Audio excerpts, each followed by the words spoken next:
তো বন্ধুরা, আবারও একটা নতুন রেসিপি নিয়ে মেরি কিচেন ব্লগ থেকে আমি মেরি। হ্যাঁ, রেসিপির নাম হচ্ছে খাস্তা ঠেকুয়া। এটা খুব জনপ্রিয় রেসিপি, আর এই রেসিপিটা ঠিকভাবে না করতে পারলে একদমই খেতে ভালো হয় না। এটা একটা খেতে কিছুটা বিস্কুটের মতো লাগে। এটা সন্ধ্যা টিফিনে খাওয়া যেতে পারে, স্ন্যাক্স রেসিপি বলা যেতে পারে, মিষ্টি স্ন্যাক্স।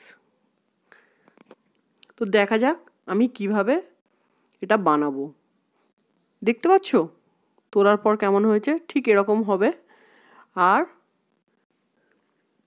খুব কুরকুরে মুচমুচে টাইপের এক ধরনের বিস্কুট টাইপের খেতে হয় ঠেকুয়া।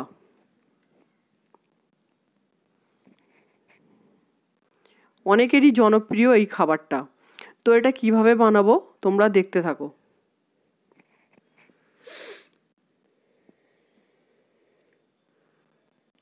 একটা বোল নিয়ে নেব। এটা বানাতে গেলে আমার গুড় লাগবে, আমি গুড় দিয়েই করব। তো এখানে গুড়টা আছে আমার 400 গ্রাম গুড়। এটাকে অপর সাইডে আমি গ্যাসের চুলায় গরম করতে দেব গলার জন্য।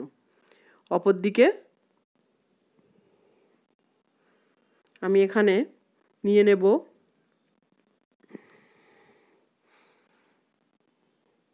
1 বাটি, 2 বাটি, 3 বাটি। এটা কিন্তু আটা। এর সঙ্গে আমি আরও নিয়ে নেব 2 টেবিল চামচ ঘি দিয়ে এটাকে ভালো করে মেখে নিতে হবে। তো আরও নিয়ে নিচ্ছি আমি একটা নারকেল কোড়া। অপরদিকে কিন্তু গুড়টা আমার গরম হচ্ছে। এটা একটা গোটা নারকেল কোড়ানো আছে। তারপর এই জিনিস কটা আমি খুব সুন্দর করে যেটাকে মেখে নিতে হবে, মানে ভালোভাবে মিশিয়ে নিতে হবে।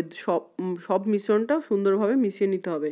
মেশার পর ঠিক এরকমভাবে ডলা পাকিয়ে যাবে, তখন মনে করবে যে ঠিকঠাকভাবে মেখেছে জিনিসগুলো। তারপর আমরা অপর দিকে গুড়টা গরম করতে দিয়েছিলাম, সেটা গলে গেছে, সেটা দিয়ে আমরা মেখে নেব এই জিনিসটা পুরোটা। অল্প অল্প করে গুড়টা দিয়ে মেখে নেব।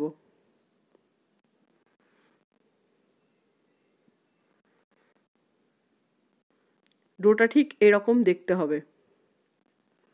তো ডো মাখা হয়ে গেছে।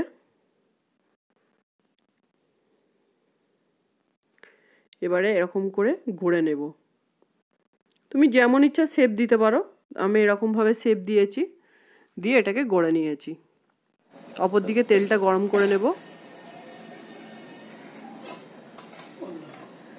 তারপর একে একে ঠেকুয়াগুলো ছেড়ে দেব।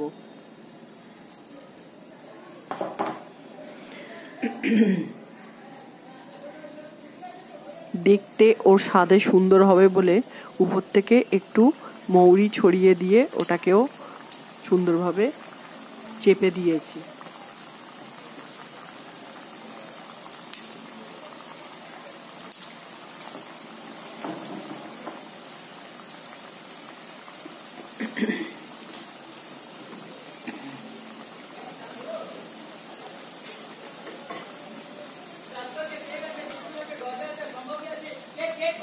তারপর ওলট পালট করে এগুলো ভেজে নেব। রংটা বাদামি এবং খাস্তা মুচমুচে হওয়া পর্যন্ত এটাকে ভাজতে হবে অল্প আঁচে, অল্প গ্যাসে মিডিয়াম করে ভাজতে হবে। যতক্ষণ না ব্রাউন হচ্ছে ততক্ষণ আমি এটাকে ভেজে নেব।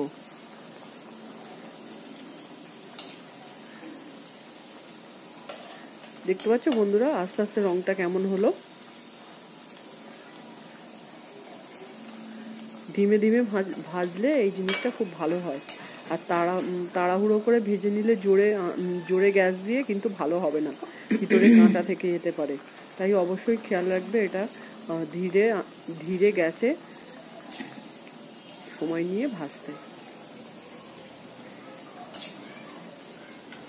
তো দেখতে পাচ্ছ বন্ধুরা, আমার কিন্তু মুচমুচে খাস্তা ঠেকুয়া রেডি হয়ে গেছে। তো এটাকে আমি একটা একটা করে তুলে নেব।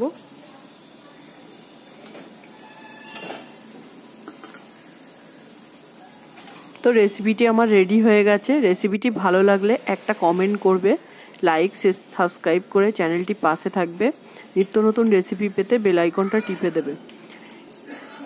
আর ঠেকুয়া খেতে কার কার ভালো লাগে অবশ্যই জানাবে। আর এই রেসিপিটা কিন্তু খেতে খুবই সুন্দর, একবার করে দেখো, অবশ্যই ভালো লাগবে। খুব তাড়াতাড়ি চটজলদি হয়ে যায় এমন একটি রেসিপি। আজ এত পর্যন্তই, আবারও একটা নতুন রেসিপি নিয়ে দেখা হবে। টাটা।